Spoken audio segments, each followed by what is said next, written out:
They will not tell you this to your face. So listen closely. The world does not reward the loud. It rewards the rare. Right now, you are easy to reach, easy to replace, easy to forget. And that is the quiet tragedy of most men. They spend their lives becoming available when they should be becoming valuable. Look around. Everyone is begging to be seen, posting, performing, chasing attention like it's oxygen. And the more they chase, the cheaper they become.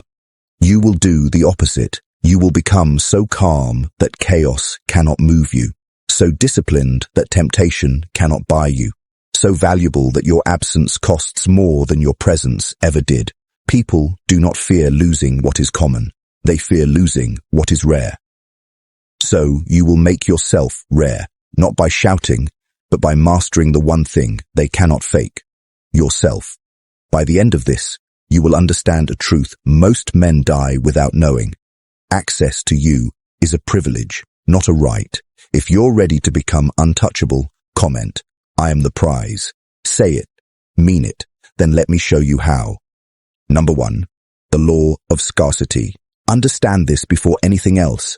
Value is not created by presence. It is created by scarcity. The moment you are everywhere, you are worth nothing. The moment you are available to everyone, you are valuable to no one. This is the first law men refuse to learn, and it is the reason they stay poor in respect, poor in power, and poor in peace. Look at how the world treats what is common. Water covers most of the earth, and men waste it without a thought. Yet gold, buried deep and hard to reach, makes them dig, kill, and beg. You were not born to be water. You were born to be the thing they dig for. So stop making yourself easy. Stop answering every call the second it rings. Stop explaining yourself to people who have not earned the explanation. Every time you give access freely, you lower your worth in their eyes, whether they admit it or not. Human nature is cruel in its arithmetic. It measures value by difficulty of access. The harder you are to reach, the higher you climb in their minds. This is not arrogance. This is strategy. You are not disappearing to play games. You are withdrawing to build weight. And weight is what makes a man impossible to ignore. When you finally speak, they lean in. When you finally appear, they pay attention. Scarcity is not coldness. It is the price of being taken seriously. If you understand this, comment, "I am the prize." Number 2, master your silence. Now learn the weapon that no one can take from you, your silence. Most men are ruled by their need to respond. They hear an insult and rush to defend. They feel a doubt and rush to explain. They sense tension and rush to fill it with words. And in that rushing, they hand over every ounce of their power to the person willing to stay quiet.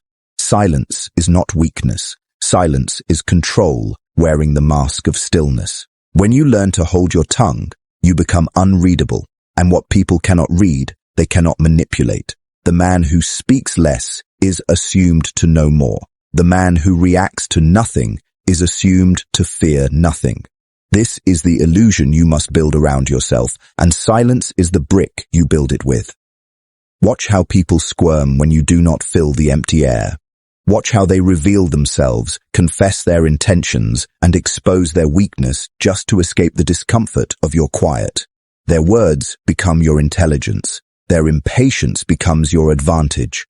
While they talk to feel powerful, you listen to become powerful. Never explain your every move, because explanation invites debate, and debate invites doubt. Let your actions speak in a language louder than any sentence.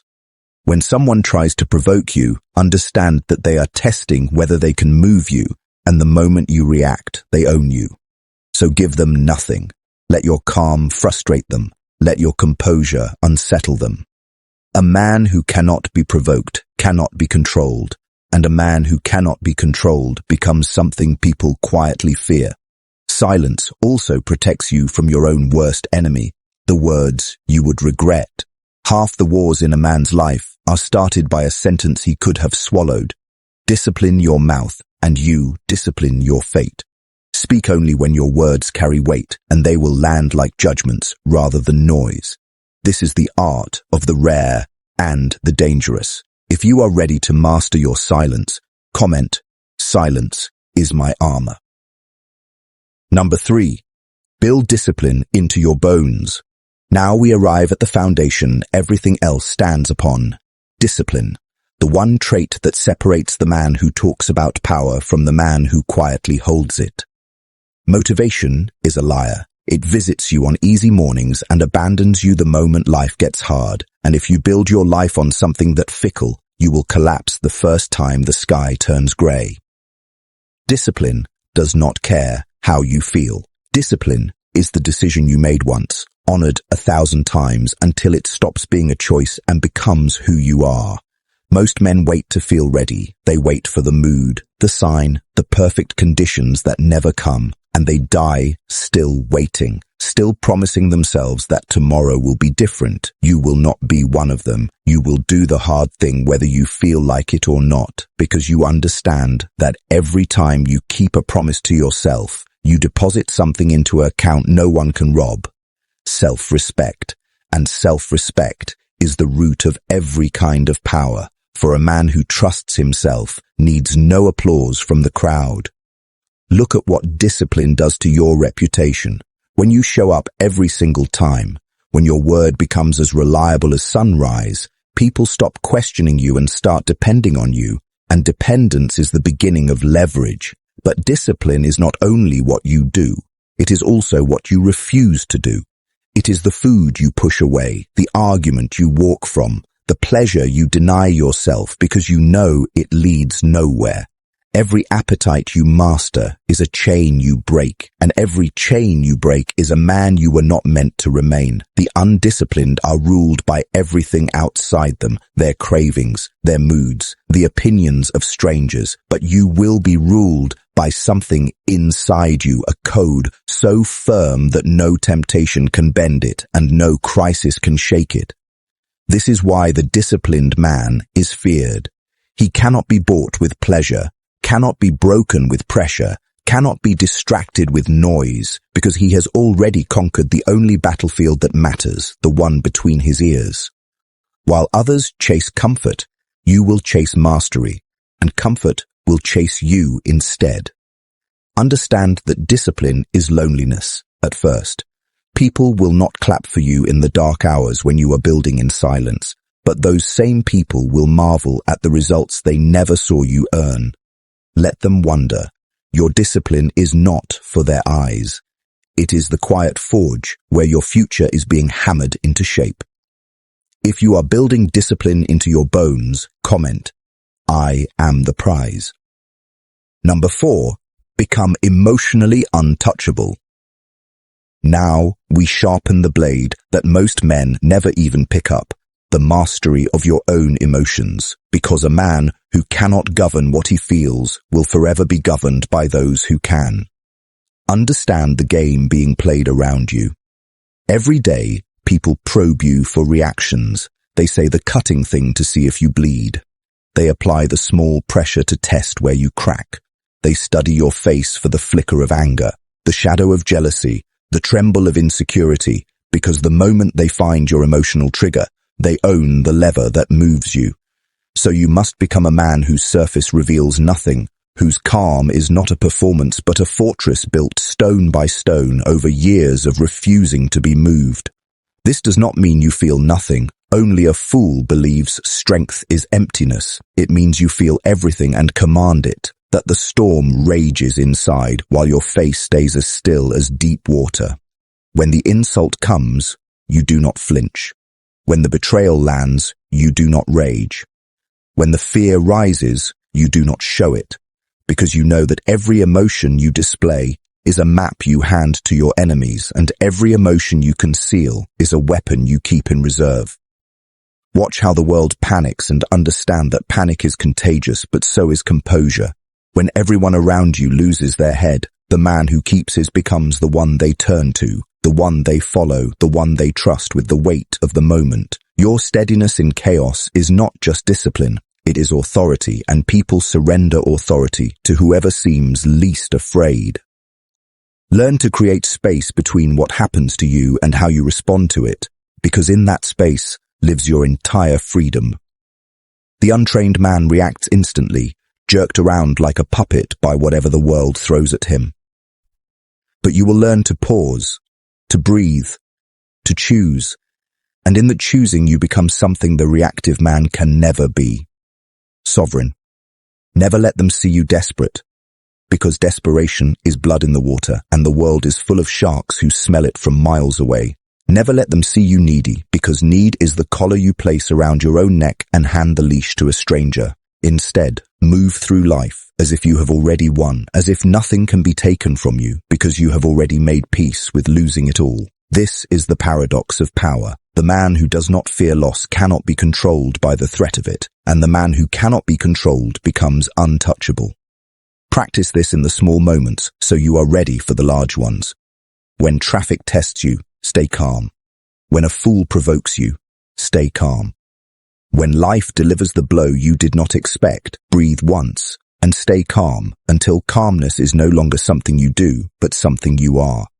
The emotionally untouchable man walks through a world of chaos like it is weather, unbothered, unhurried, unmoved, and the people around him feel it. They cannot explain why they respect him, why they fear crossing him, why they crave his approval, but they do.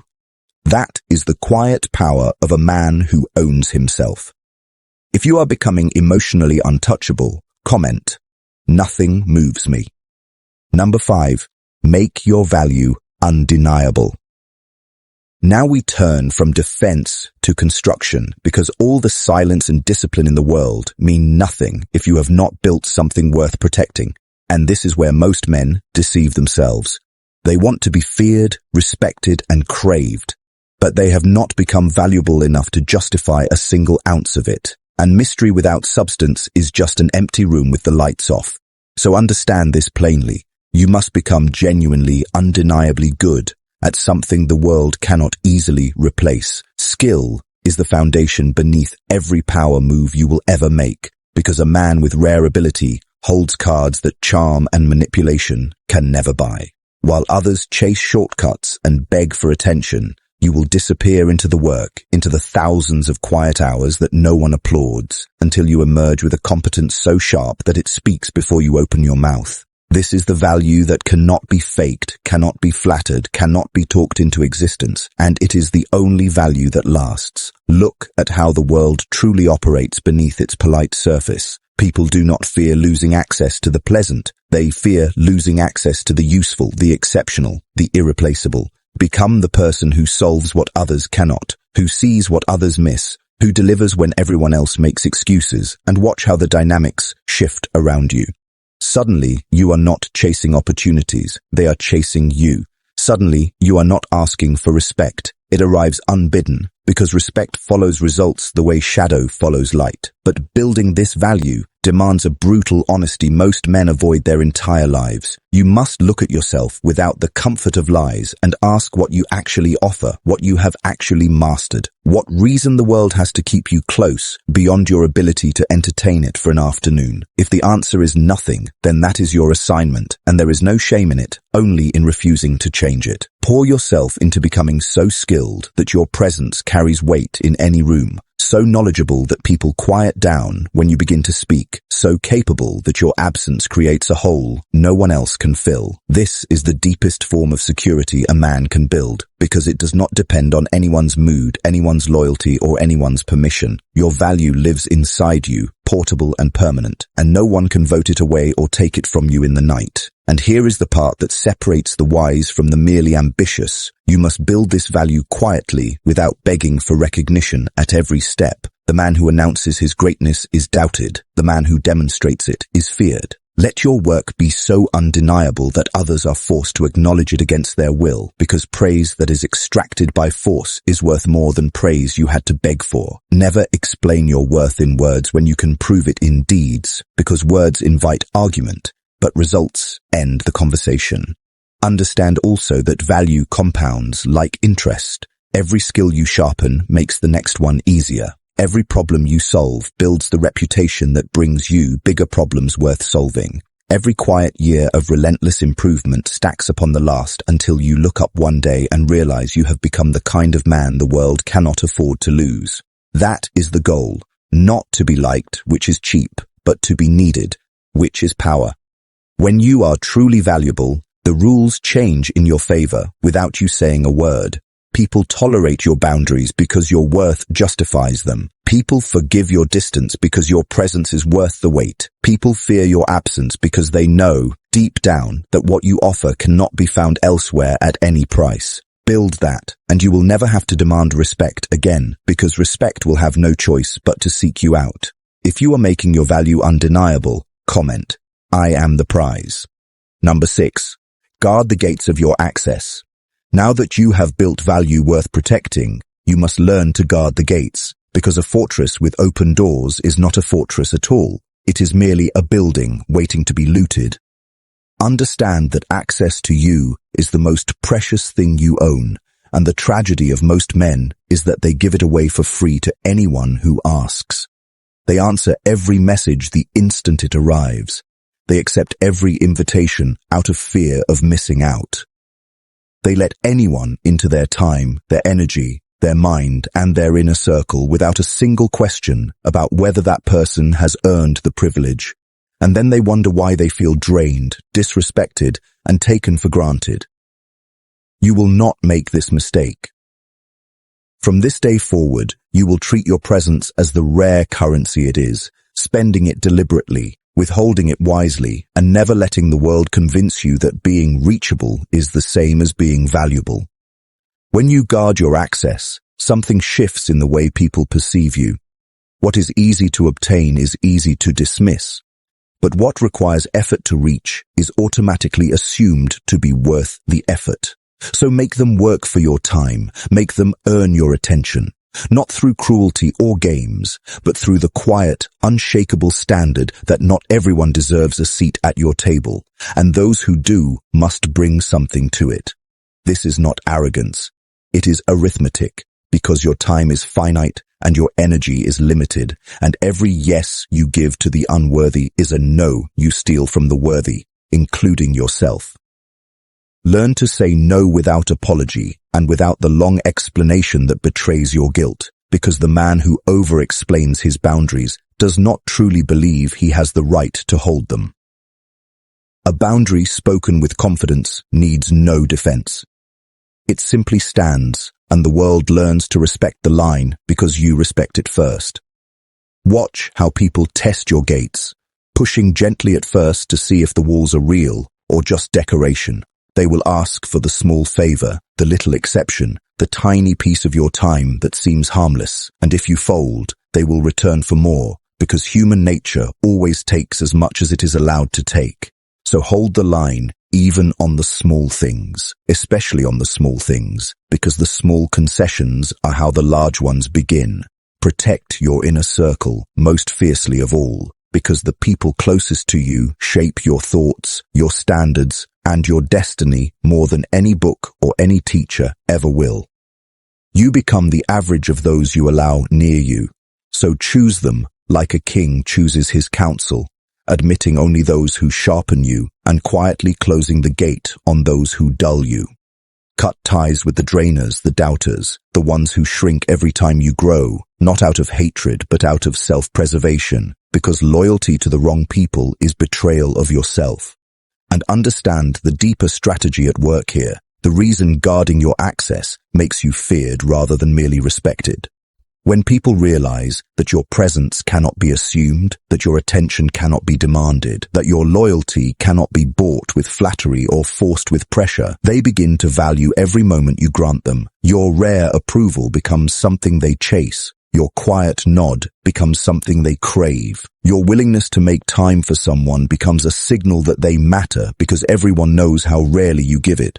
This is how you transform yourself from someone people use into someone people pursue. But guarding your gates requires a strength most men lack, the strength to disappoint people, to be misunderstood, to be called cold or distant by those who benefited from your former weakness. Let them talk. Their discomfort is the sound of you reclaiming your power, and you did not come this far to trade your sovereignty for the approval of people who never respected it. Hold your boundaries like a soldier holds his post, without drama, without apology, without exception, until the world learns that access to you is a privilege it must earn and can just as easily lose. If you are guarding the gates of your access, comment, "My access is earned." Number 7. Let them underestimate you. Now learn a strategy so subtle that most men never grasp it, and those who do rarely have the patience to wield it. The art of being underestimated, because there is a strange and lasting power in letting people believe you are less than you are. The world is loud with men desperate to appear impressive, inflating their achievements, announcing their plans, showing every card in their hand before the game has even begun, and in their rush to seem powerful, they hand their rivals a complete map of their strengths and their intentions. You will move differently. You will let them assume you are ordinary, unremarkable, no threat worth watching, because the moment a man is underestimated, he is free. No one guards against the threat they do not see. No one prepares for the move they never expected. No one sabotages the rise they never believed was possible. So let them dismiss you, laugh quietly if they must, and count you out of the race while you build in the shadows with a focus they cannot imagine. The wolf does not announce itself to the sheep. It simply arrives, and by then, the announcement is unnecessary. Understand that revealing your full strength is a young man's mistake, born from the hunger to be seen and validated before he has truly won anything. But the man of real power has outgrown that hunger. He no longer needs the world to know how capable he is, because his security comes from within, and that inner security frees him to appear modest, quiet, even harmless, while he positions himself for a victory no one saw coming. There is a deep patience in this, a willingness to be misjudged today so that you may be unstoppable tomorrow, and most men simply cannot bear it. Their ego demands recognition now, immediate proof that they matter, and so they reveal too much, too early, to too many, and they wonder why their plans are blocked and their moves are countered before they can complete them. You will not feed your ego at the cost of your ambition. You will swallow the momentary sting of being underestimated, knowing it is a small price for the enormous advantage of moving unseen. Watch how people lower their guard around someone they consider no threat. They speak freely, reveal their true intentions, expose their weaknesses, and hand you the intelligence you need, all because they do not consider you worth the effort of caution. This is the quiet harvest of the underestimated man, gathering knowledge while others gather attention, learning the terrain while others announce their position. And when the moment finally arrives to reveal what you have become, the effect is devastating because the gap between what they believed and what is real strikes them like a thunderclap. The man they dismissed now stands beyond their reach, and the shock of it commands a respect that gradual, expected success never could. There is also protection in being underestimated, a shield against the envy and sabotage that follow those who shine too brightly too soon. The tallest tree catches the strongest wind, and the man who announces his every triumph invites the resentment of everyone who wishes to see him fall. But the quiet builder, the one who seems unremarkable, moves beneath the notice of the envious, gathering strength unopposed until he is too established to be pulled down. This is not weakness disguised as humility. It is strength disciplined by wisdom.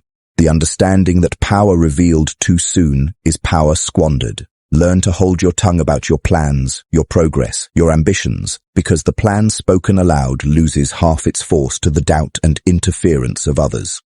Let your success be the first announcement anyone hears, and let it arrive fully formed, undeniable, and beyond argument. Cultivate the calm confidence of a man who knows exactly what he is capable of and feels no need to prove it prematurely. Because that confidence, paired with an unassuming surface, is one of the most dangerous combinations a man can possess. The world will not see you coming, and by the time it does, it will be far too late to stop you. Master this, and you will understand why the truly powerful so often seem so quiet, so ordinary, so easy to overlook, right up until the moment they are impossible to ignore. If you are letting them underestimate you, comment, "I am the prize." Number 8. Outgrow your need for their approval.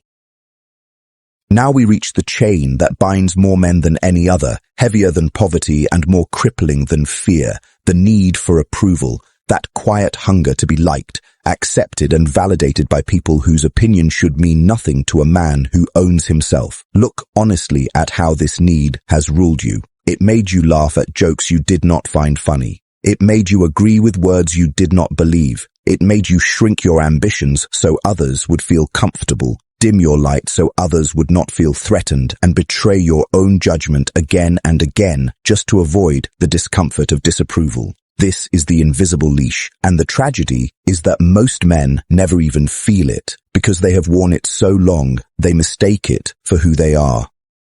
You will take it off.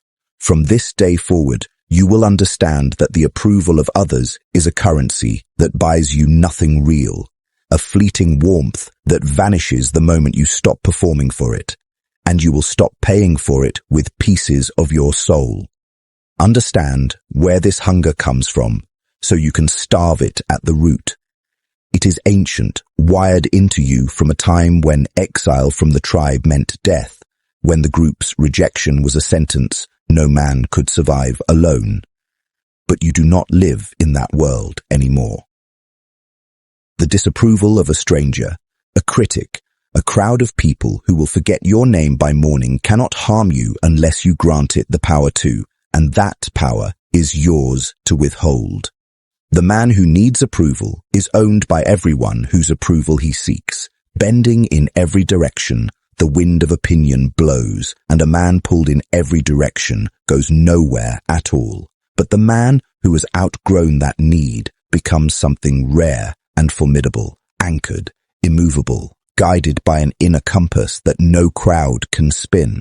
Watch what happens when you stop seeking approval and start seeking truth instead.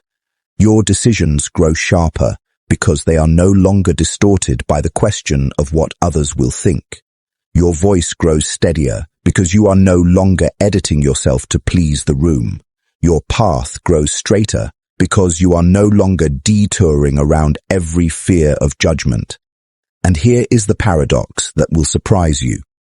The moment you stop needing their approval is the very moment you begin to earn their respect. People are drawn to the man who does not need them, fascinated by the one who cannot be swayed, magnetized by the rare individual who seems to answer to a higher standard than their applause. Approval-seeking repels the very respect it chases, while indifference to approval attracts it without effort, because the world instinctively values what does not beg for its validation. This does not mean you become cruel, dismissive, or deaf to all feedback, for that is not strength but a fragile ego wearing armor. The self-mastered man listens to wisdom wherever it comes from, weighs criticism for its truth, and adjusts when he is genuinely wrong. But he does all of this from a place of security, not desperation. He takes the useful and discards the rest, unbothered by the opinions that carry no weight, unmoved by the judgments of people who have never walked his road. There is a profound freedom waiting on the other side of this transformation, a freedom most men die without ever tasting. When you no longer need to be liked, you are finally free to be respected.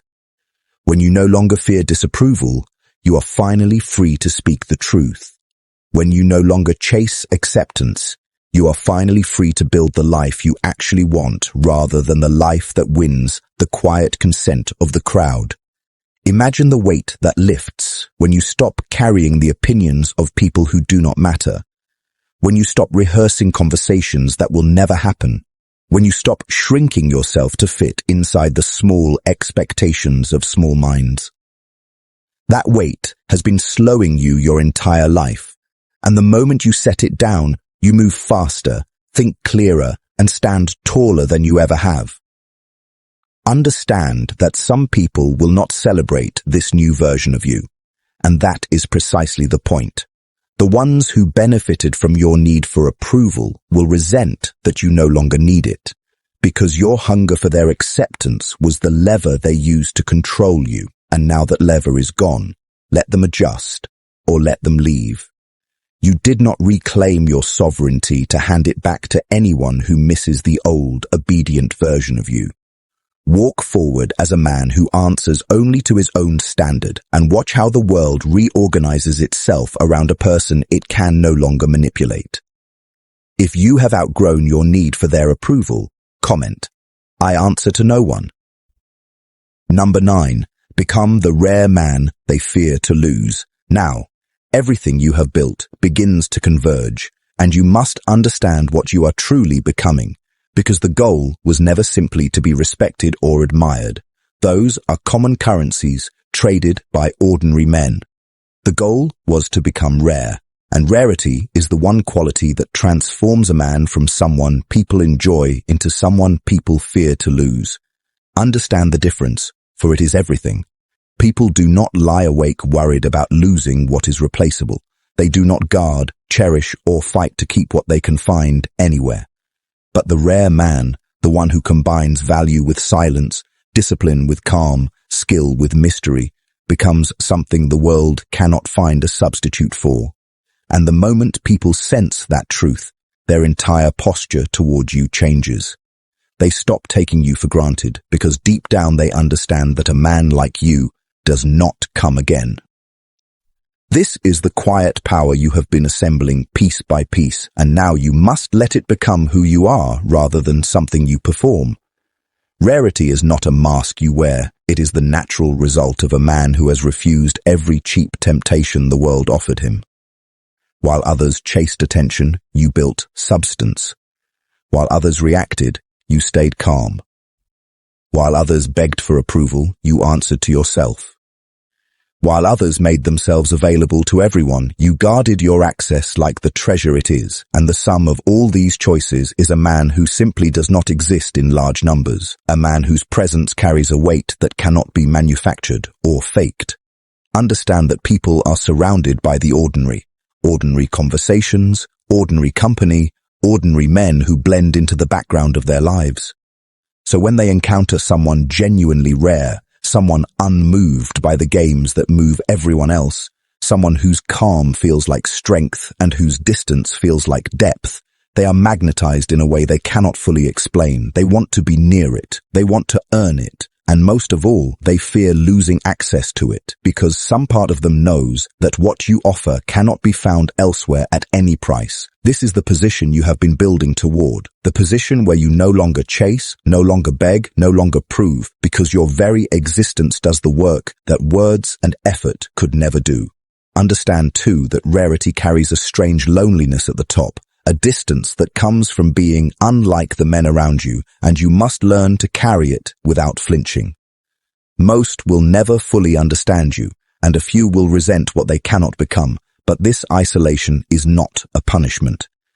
It is the natural cost of refusing to be common, and the man who cannot bear it retreats back into the crowd and forfeits everything he built. You will bear it. You will stand alone when standing alone is required, and you will find that solitude, once feared, becomes the quiet room where your greatest strength is forged. But hear this warning clearly, for it separates the truly rare from the merely arrogant. Rarity is not coldness for its own sake, not distance as a performance, not silence as a manipulation. Those are hollow imitations that people eventually see through, and when they do, the spell breaks and the respect collapses. True rarity is built on a foundation of genuine value, real discipline, and authentic self-mastery, so that when you withdraw, there is something real worth missing, and when you appear, there is something real worth waiting for. The empty man who plays these games eventually gets exposed, but the man of substance who moves this way only grows more formidable with time. So continue building, continue mastering yourself, continue becoming so valuable, so calm, so disciplined, and so rare that your presence becomes a privilege and your absence becomes a loss that people feel in their bones. Let the world grow accustomed to the weight of you, and then let it feel the emptiness when you step back. This is how you become untouchable. Not by demanding it, but by becoming a man for whom it is simply the natural order of things. You will know you have arrived when people begin to fear the moment you might walk away, when they handle your presence with care because they understand how rare it is, when your loyalty becomes something they protect rather than something they assume. That is the summit you have been climbing toward, and it is closer now than it has ever been. If you are becoming the rare man they fear to lose, Comment, I am the prize. Number 10. Walk away as the man who owns himself. Now we arrive at the final truth, the one that binds every lesson before it into a single, unshakable way of living. And it is this: the ultimate power is not in being feared, admired, or pursued, but in owning yourself so completely that nothing outside you can ever truly move you again. Everything you have learned points to this summit. The scarcity that made you valuable, the silence that made you unreadable, the discipline that made you reliable, the emotional mastery that made you untouchable, the skill that made you undeniable, the boundaries that made your access rare, the patience to be underestimated, the freedom from needing approval, and the rarity that made people fear your absence. All of it converges into one man, a man who belongs entirely to himself. Understand that this is the state most men never reach, because they spend their whole lives owned by something. Owned by their cravings, their fears, their need to be liked, their addiction to comfort, their hunger for approval, their inability to sit in silence or stand in stillness. They are pulled in 1,000 directions by forces they never learned to master, and they call this chaos a life. But you have chosen a different path, the harder path, the path of a man who took the time to conquer himself before trying to conquer anything else. And that inner conquest is the foundation of every kind of power worth having. When you own yourself, the world loses its grip on you. Insults cannot wound a man who does not depend on their good opinion. Temptations cannot bribe a man who has mastered his appetites. Pressure cannot break a man who has made peace with loss. Loneliness cannot frighten a man who has learned to be complete on his own. This is the untouchable state you have been building toward. Not a fortress of coldness, but a foundation of such total self-possession that you move through the world free, unhurried, and unafraid. Understand that this ownership is tested, not in the easy moments, but in the hard ones, in the seasons when everything you built is threatened and every instinct screams at you to abandon your standards just to survive the storm. This is where most men crumble, trading their principles for a moment of relief. And this is where you will stand firm, because a man who owns himself does not sell his soul for comfort, no matter how loud the pressure grows. The world will test you precisely because it senses you cannot be bought, throwing temptation and adversity at you to see if your composure is real or merely a costume, and every test you pass carves your sovereignty deeper into your bones.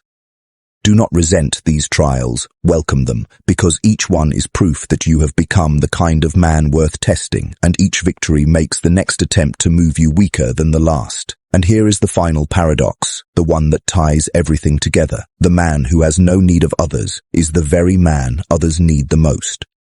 Your independence becomes your magnetism. Your self-sufficiency becomes your power. The fact that you can walk away from anything is precisely what makes people fight to keep you, because they sense that your presence is a choice you make rather than a need you cannot escape. And there is nothing more valuable in this world than the loyalty of a man who does not need you but chooses you anyway. So walk forward now as that man. Speak less and mean more. Move calmly through the chaos that swallows others. Build value in silence and let your results announce you. Guard your access like the treasure it has become. Answer to your own standard and no one else's. And never again make yourself small, available, or cheap for people who have not earned the privilege of your presence. This is not the end of your journey, but the beginning of your reign. The moment you stop being a man the world can use and become a man the world must respect.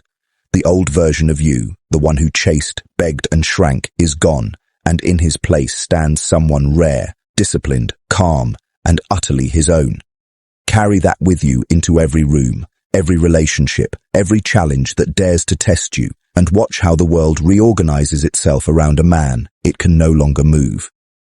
You came here to become untouchable, and now you hold the blueprint. All that remains is to live it day after disciplined day until it is no longer something you do but simply who you are. One last time, let the world know exactly where you stand. Comment, I am the prize. And if this spoke to something real in you, do not let it fade. Like this video, subscribe to Machiavellian mode, and turn on notifications so that every truth built to sharpen you finds its way to you. Your reign begins now.